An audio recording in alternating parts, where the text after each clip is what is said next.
Bonjour à tous et bienvenue dans cette nouvelle vidéo pour apprendre Blender. Aujourd'hui, on parle matériaux et comment que l'on peut faire le shading sur nos modèles. Dans cette première partie, on va approcher le principle de BSDF, le sort de matériel que l'on va employer pour 90% des objets qu'on va avoir à faire. On va réaliser un court exercice de shading et dans une deuxième partie, on va faire maintenant les matériaux pour la table qu'on a réalisée il y a de ça quelques vidéos. Et sans plus tarder, allons-y.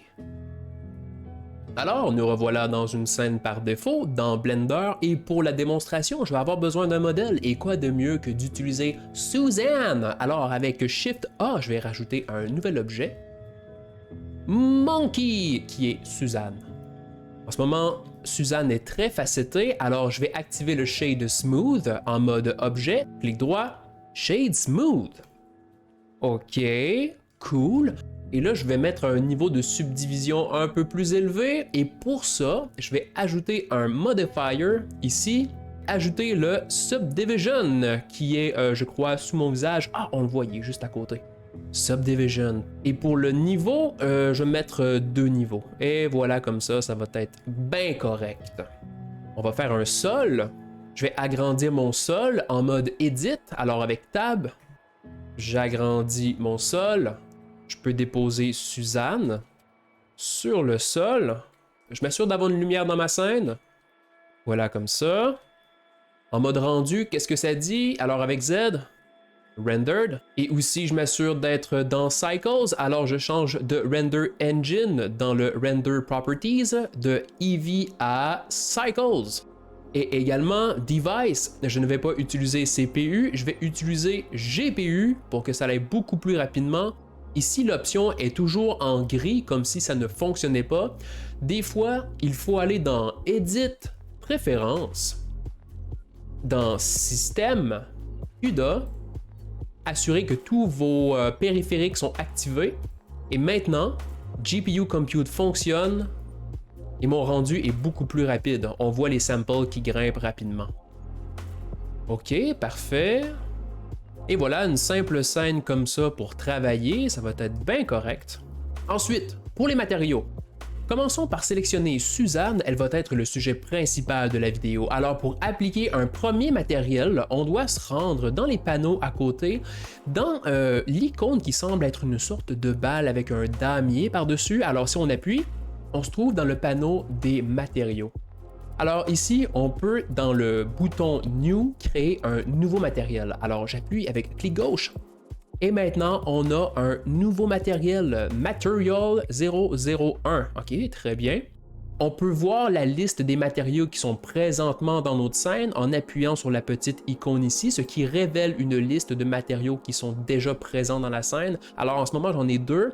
J'ai visiblement une copie ici. Alors, par exemple, je vais prendre le matériel sans les chiffres. Et voilà, comme ça. En ce moment, le sol n'a pas encore de matériel. Je vais aussi lui en mettre un sol très simple. Alors, nouveau.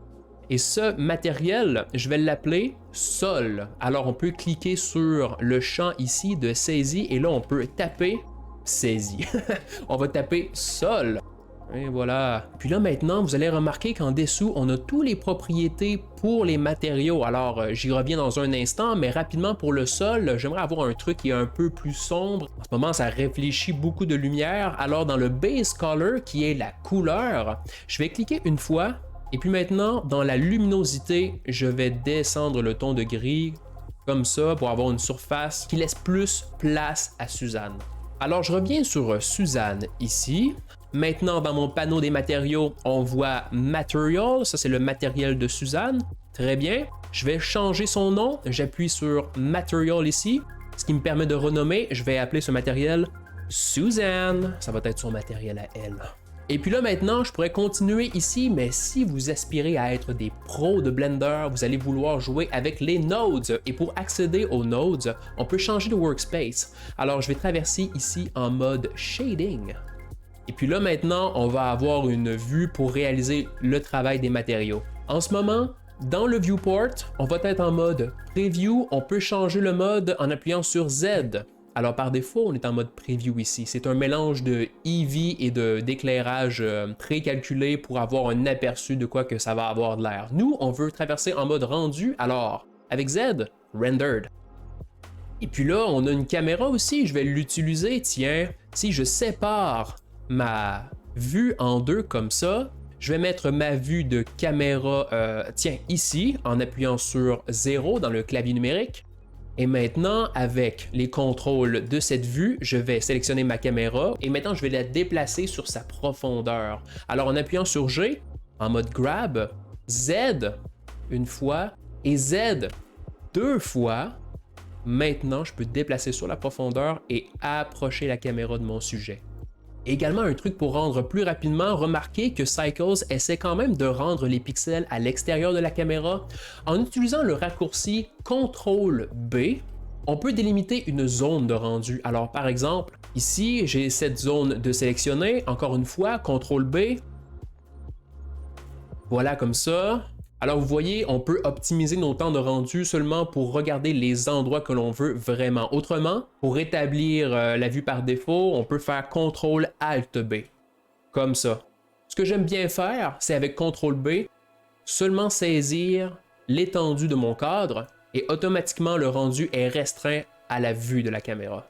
Je continue encore sur le Workspace Shading pour faire le tour rapidement. On a la vue 3D, naturellement, hein, c'est assez évident, mais on a aussi à droite un explorateur de fichiers qui peut être très utile pour aller prendre des images et l'emmener rapidement dans notre graphique de Node. Plus bas ici, on a le Image Editor. On s'en est servi sur la capsule pour faire les cubes isométriques. On avait importé une image et on s'en servait pour la regarder. Alors c'est le même espace qu'on voit ici.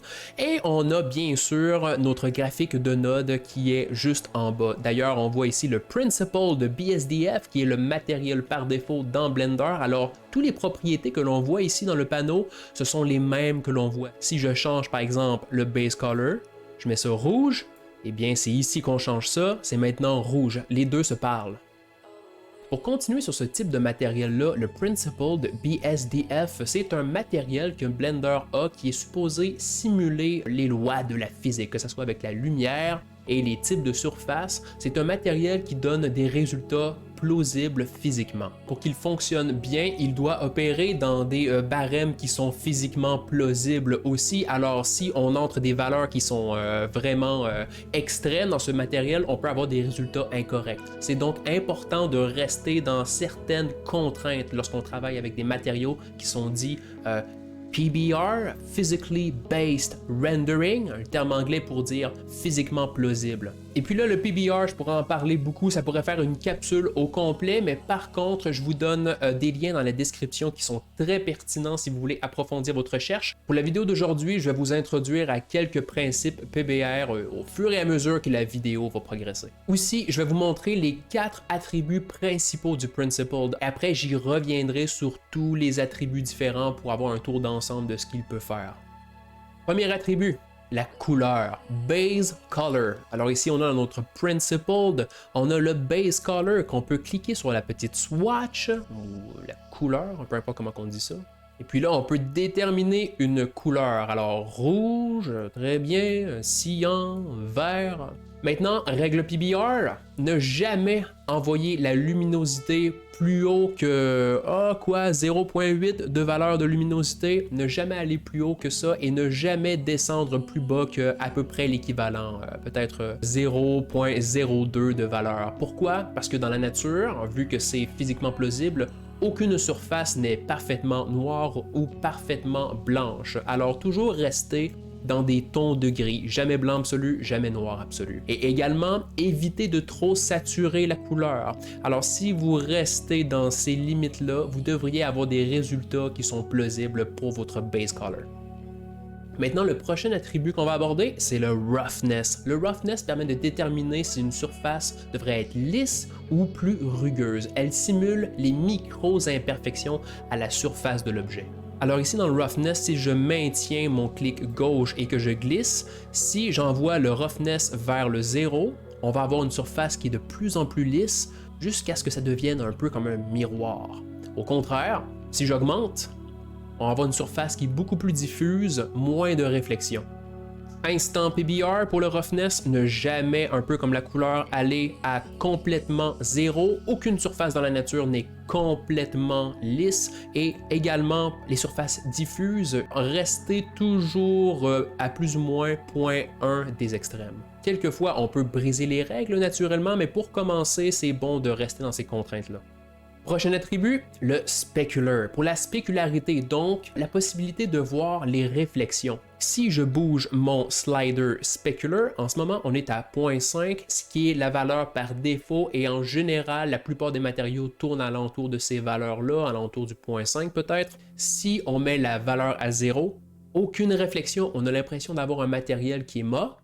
Et si on met la spécularité à 1, et là, on a des réflexions qui sont exagérées. En général, on a une valeur de 0.5 dans ces alentours-là.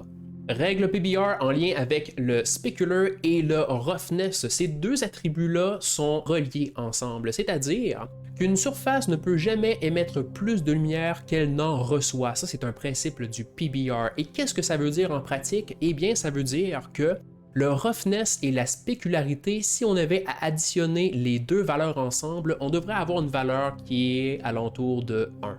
Si on a 1, on est dans des contraintes PBR, donc physiquement plausibles. Pour l'exemple ici, si j'avais un roughness qui est à 0.2, donc très réflectif quand même, alors à ce moment-là, pour avoir un truc physiquement correct, je devrais augmenter ma spécularité à 0.8.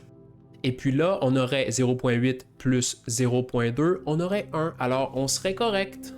Et dans le cas contraire, on opère selon la même logique. Si on a une surface qui est beaucoup plus diffuse, alors le roughness peut être à 0.7. À ce moment-là, la spécularité, on doit la baisser. Alors je devrais avoir à... On est à 0.7, je devrais avoir une spécularité qui est dans les alentours de 0.3. Comme ça. Maintenant, dernier attribut principal que je voulais vous parler, c'est le metallic. Et le metallic ici, si on le met par exemple à 1, on détermine si une surface est faite de métal ou non. Et ici, on a un autre principe du PBR. On a tous les matériaux qui sont métalliques, alors qui conduisent l'électricité, et les non métalliques, qui ne conduisent pas. Ces deux matériaux-là réagissent très différemment à la lumière et pour simuler cet effet-là, on utilise justement l'effet métallique pour déterminer si la surface est faite de métal ou non. Lorsqu'on utilise le métallique, la règle à savoir pour le PBR, c'est d'utiliser soit 0, pas métallique, ou 1, métallique. Ne pas avoir 0.5, 0.7 parce qu'il n'y a pas de surfaces qui sont un hybride entre le métal et le non-métal. On aurait l'impression de voir une surface qui vient directement de l'espace. Alors ici, Suzanne, j'ai mis 1, donc elle est faite de métal et la caractéristique principale du métal, c'est surtout d'avoir des réflexions, une spécularité qui est colorée. Si j'amène mon métallique à 0, j'ai une spécularité maintenant qui est blanche. Maintenant à 1, on voit que les réflexions sont teintées de bleu. Mon base color, si je le mets rouge, on a un peu des teintes chaudes dans nos réflexions. Métallique à 0, réflexion blanche. Également, le contrôle sur la spécularité ne fonctionne pas si on a du métallique, c'est-à-dire specular, si on le met à 0, aucune influence. Pour avoir de l'influence avec la spécularité, on ne doit pas avoir le métallique d'activer. Donc, métallique à 0, là la spécularité fonctionne, métallique à 1, la spécularité ne fonctionne plus.